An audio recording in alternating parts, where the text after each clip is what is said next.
ये है क्लास 8। आप सोच रहे होंगे क्या खास है इस क्लास में, इतना हाईलाइट क्यों किया जा रहा है? कोई अंदाजा है? सिंपल सी बात है, क्लास 8 एक टर्निंग पॉइंट है, एक बड़ा कदम। यहां से स्कूल में पढ़ाई का लेवल बढ़ने लगता है। ये सिर्फ अगली क्लास में चलो वाला सिस्टम नहीं है, ये एक लैडर यानी सीढ़ी का स्ट्रॉन्ग स्टेप है। इसके बाद आप सेकेंडरी स्कूल में जाओगे, मतलब क्लास 9 और 10, और क्लास 9 और 10 का सिलेबस थोड़ा टफ होता है। तो अगर आपका बेस यानी आधार क्लास 8 में स्ट्रांग नहीं हुआ तो आगे प्रेशर फील होगा।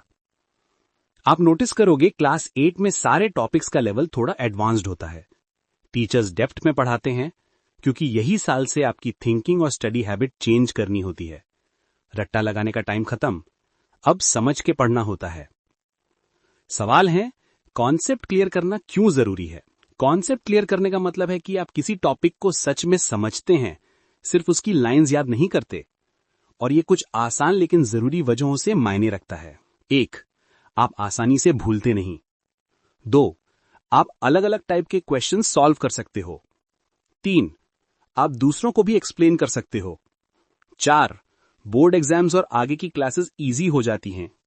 5, आप सिर्फ याद नहीं करते बल्कि सोचना शुरू कर देते हो।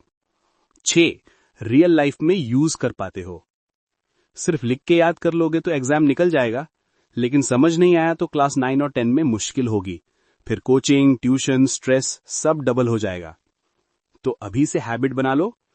पढ़ते वक्त रीजन समझो, एग्जाम्पल सोचो, रियल लाइफ से कनेक्ट करो। डाउट हो तो सवाल पूछो। इसी से ब्रेन की ट्रेनिंग होती है। आइए कुछ उदाहरणों से और समझते हैं। क्लास 8 के मैथ्स में algebra, factorisation, linear equations, rational numbers पढ़ते हो।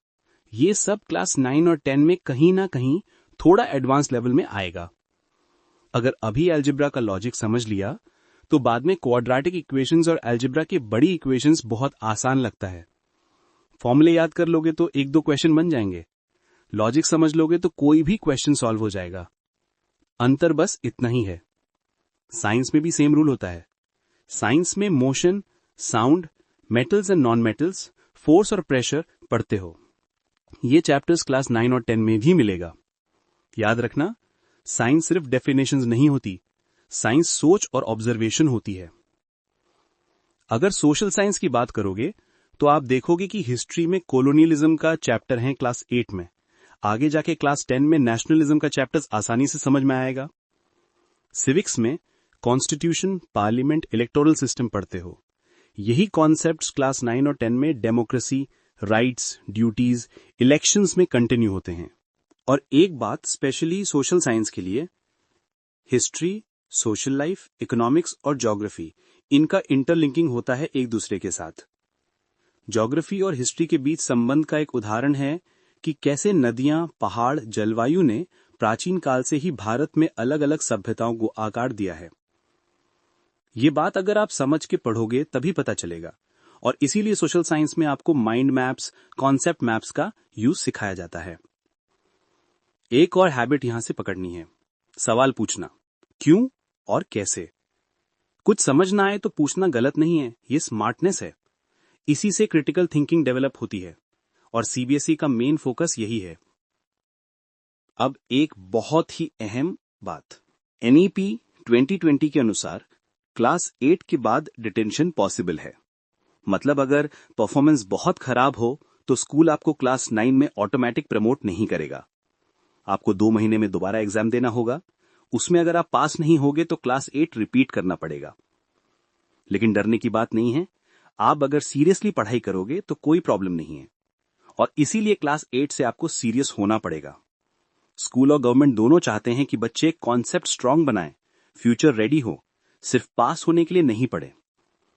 तो संक्षेप में क्लास 8 एक गेट जैसा है, इसके बाद लेवल बढ़ता है। अगर यहां बेस स्ट्रांग हुआ तो क्लास 9, 10, बोर्ड्स और फ्यूचर स्टडी सब इजी हो जाएगी। आज से एक प्रॉमिस करो, क्लास 8 को लाइटली नहीं लोगे। ये आपका फाउंडेशन ईयर है। चलो स्मार्ट स्टडी करो, कॉन्फिडेंट बनो और स्ट्रांग बेस बनाओ। स्वागत है आपका ई स्कूल में। Learn any time anywhere. सीखें कहीं भी कभी भी। तो चलिए शुरू करते हैं हमारी सीखने की यात्रा। जहां सीखना है आसान और हर विषय है मजेदार।